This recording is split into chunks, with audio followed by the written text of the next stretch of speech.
Welcome to What We Hear in the Northern Tier, a Tioga Publishing Company production. This week, we are looking at the June 25th editions of our papers. I'm Josh Magnotta. I'm the sports editor for the Wellsboro Gazette, the Free Press Courier, and the Potter Leader Enterprise. I'll be your host for this week's episode. If you have news or stories you would like to share, or if you just want to say how much you enjoy the show, you can drop me a line at josh@tiogapublishing.com. During today's show, keep an ear out for the word of the week, where we will have one word from a headline in both the Wellsboro Gazette and the Free Press Courier, as well as the Potter Leader Enterprise. Glance through your papers and find the word in the headlines. The first person to respond with the correct headline will win a prize. Email news@tiogapublishing.com with your answers. Now on to this week's stories. In the Wellsboro Gazette, Miss Abington was crowned the 2026 Laurel Queen. Madeline Krasner, the daughter of Catherine Duffy and Aaron Krasner, was crowned during ceremonies Saturday evening on June 20th. She will receive a $3,000 educational scholarship. "I was shocked," Krasner said. "I looked over at Miss Mifflinburg and made eye contact.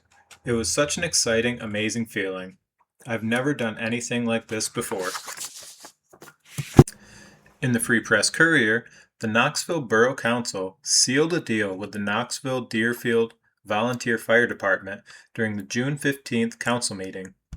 The 3-year contract allows for changes to the original agreement. The plan for development of the new document has been in the works since the beginning of the year. In the Potter Leader, the Denton Hill Nordic Ski Patrol is building 2 all-season pavilions that will serve visitors in the summer and the winter. The PA Wild Center awarded $4,000 each to 20 organizations, including the Denton Hill Nordic Ski Patrol. The plan is to construct 2 8-by-10-foot roofed table shelters that can be used in all seasons by cross-country skiers, snowshoers, mountain bikers, day hikers, trail runners, bird watchers, stargazers, family picnickers, and any other ER verbs that you can think. Let's take a look at some sports news now. In the Wellsboro Gazette and the Free Press Courier, Wellsboro's Piper Hopprich and Lauren Kosick received citations from Senator Gene Yaw, State Representative Clint Owlett, and Tioga County Commissioners Sam Van Loon, Mark Rice, and Shane Nickerson on Monday afternoon. The citations recognized Hopprich's PIAA Class 2A state championships in the 100-meter and 200-meter races, and Kosick's second-place finish in the 3,200-meter run. In the Potter Leader Enterprise, the Coudersport Legion baseball team picked up their first win of the season recently. Coach Doug McClintock said, "For our first season, we have learned a lot about Legion baseball and the level of competition it brings. We feel like we have been competitive in all our games, but lack some experience to put us over the top. But that doesn't take away from how hard the boys work to compete." In the FIFA World Cup, a section we'll call As the Ball Rolls, Argentina's Lionel Messi set a new World Cup record with his 17th and 18th goals in Argentina's 2-0 victory over Austria. Messi had a chance to score the record-setting goal with a penalty kick early in the contest, but missed that shot and instead scored his first goal of the match in the 38th minute of play. France's Kylian Mbappe is not far behind Messi in career World Cup goals. Mbappe has scored his 15th and 16th in France's 3-0 victory against Iraq and trails Messi by just 2 goals. Now a word from our sponsor. Looking to buy or sell real estate in Pennsylvania or Southern Tier of New York? Trust your local experts at Kauneski Lake Realty, conveniently located in Lawrenceville, Pennsylvania. Whether you're buying your first home, selling a property, investing in farmland, acreage, commercial property, or searching for the perfect country retreat, our experienced team is here to guide you every step of the way.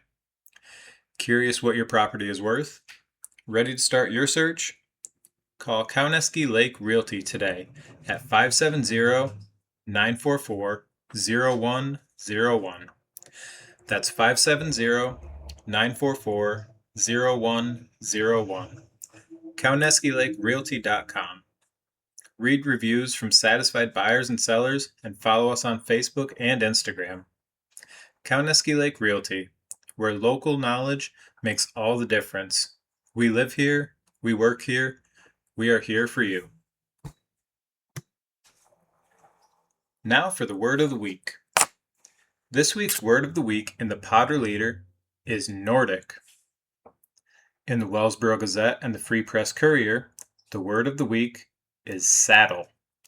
Remember, the word of the week will be in a story headline. Once you find the word in your paper, email news@tiogapublishing.com with your answers. The first person to respond will win a prize. Now, normally Christy would take us back in time for our Way Back When section, but joining me today in the studio is Donna. Hi. Hello, thank you, Donna. Christy's out celebrating her birthday. All right. Everyone's listening.